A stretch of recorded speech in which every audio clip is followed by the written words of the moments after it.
અને માં મેલેડીને અને લાખા મોરીને ગામમાં લઈ જવા નીકળ્યા.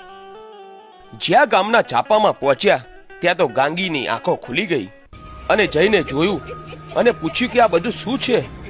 તો કોઈકે કહ્યું, તમને ખબર નથી, આ લાખો મોરી અને માં મેલેડીને આખું ગામ સામયું કરીને સીમાડેથી ગામમાં લાવે છે. ગાંગી બોલી કે મને પૂછ્યા વગર જ? હા હા, તને પૂછ્યા વગર જ.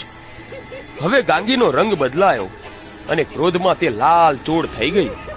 પછી ઝડપથી હાથમાં ચોખાની મુઠ્ઠી ભરીને કહેવા લાગી, હાલ જ જોઈ લઉં તારા લાખલાને અને જોઈ લઉં તારા લાખાની મેલડીને. આમ લાલ ચોળ થયેલી ગાંગીને જોઈને ગામના બધા માણસો બીકના માર્યા એકબીજા પાછળ સંતાવા લાગ્યા. હવે લાખો મોરી ગાંગીની સામે આવ્યો, પણ ગામનો એકે માણસ લાખાની પાછળ ઉભો ન રહ્યો.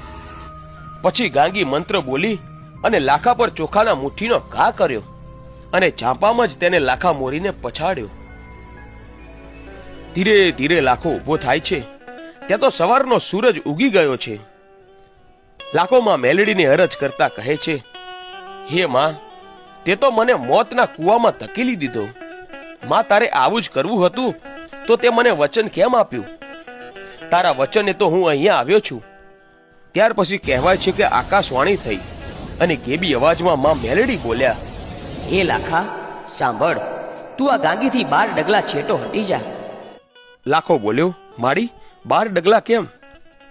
ત્યારે માં મેલડી બોલ્યા કે હે લાખા, ગાંગીને કામરૂ દેશની એવી શક્તિ છે જે ગાંગીની ફરતા 12 ડગલામાં જે કોઈ માણસ આવે તે માણસની બધી શક્તિ પોતાની અંદર લઈ શકે છે.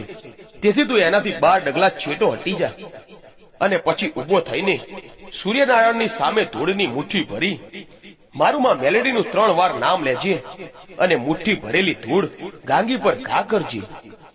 જો હું મેલડી ગાંગીને પછાડી ન દઉં ને તો હું લાખા મોરીની મેલડી ન કહેવાઉં. આમ માં મેલડીના કહ્યા પ્રમાણે લાખો 12 ડગલા પાછો જઈને હાથમાં ધૂળની મુઠ્ઠી ભરીને સૂર્યનારાયણની સામે જોઈને જય માં મેલડી, જય માં મેલડી, જય માં મેલડી એમ 3 વાર માં મેલડીને યાદ કરીને લાખાએ મુઠ્ઠી ભરેલી ધૂળનો ગાંગી પર ઘા કર્યો. અને પછી તો જેમ દડો ઉડે એમ ચાપામાં માં મેલડીએ ગાંગીને ઉડાડી અને માં મેલડીના નામનો લાખાને ખમકારો થયો.